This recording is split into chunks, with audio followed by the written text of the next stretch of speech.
Welcome back, kids and coaches. I'm Coach Kent Murphy. And as the great rap lyric goes, welcome to Atlanta where the players play.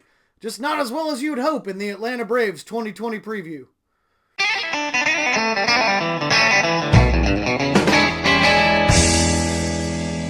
Atlanta, where the nightlife is hot and the players can't get a swipe on Tinder. Even a town that likes to party as much as Atlanta finds it hard to celebrate the mediocrity of the Braves. Hell, the Braves like to tout their playoff appearances like a mom who covers her minivan in "My kid made the honor roll" stickers. Congratulations, Karen. Your kid conquered the third grade. It's about as challenging as actually winning the NL East. But the Braves are loaded with talent this year, which should make for a good World Series viewing party. So let's go ahead and break this Braves roster down from a fundamental standpoint. The Braves pitching staff is an odd mix of young guns who look like they just got granted a wish to become big, and old guys who shouldn't be around children.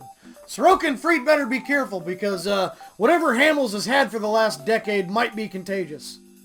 At closer, you got Mark Melancon, nicknamed the Shark. But with the amount of saves you've had the last couple of years, you're going to need a bigger boat, pal. At catcher, you got Travis d'Arnaud. He gave up 35 stolen bases last year. Darn not enough to be kept by the Tampa Bay Rays. Douch. At first base, you got Freddie Freeman. Hell, he's a stud, but he looks like a villain from the movie Roadhouse who you'll find at a gas station judging people by how they use their ratchet straps. His playoff performance last year reminded me of another classic Patrick Swayze movie, Ghost. At second base, you got Ozzie Albies. You might be the best second baseman in Atlanta. I don't know. I haven't finished scouting all the high schools yet. I'm just kidding. You're a great second baseman, which is basically the punter of baseball. So, congrats. At third base, you got John Camargo. Hey, man, you played 6 different positions last year, which is one less than the amount of dingers you hit. Maybe instead of running all over the field, you should learn how to hit one out of it. Shortstop, you got Dansby Swanson. Looks like he's friends with Oliver Twist. With the amount of errors you had last year, I probably would have dropped your ass off at an orphanage, too. Please, sir, may I have another? I mean, if soup was errors, the answer's yes. In left field, we got Marcell Ozuna. He's having a hard time adjusting to the clubhouse in Atlanta because he spends most of his time crying about his ex, the Cardinals. He's going through a phase, which is the only way to explain that beard.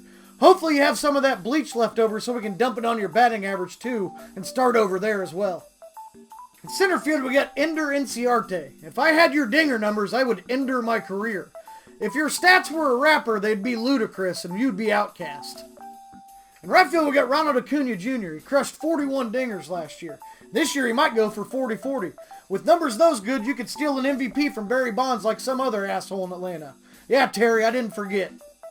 Well, there you have it, the 2020 Braves.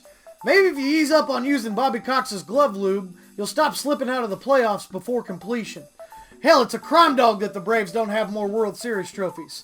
The Braves' resume is kind of like Jermaine Dupri's rap career. Just okay, but if you start producing, you'll probably have some hits. So my prediction for wins this year, I'd say, optimistically 51. If you go full Astros, I could see as many as 62.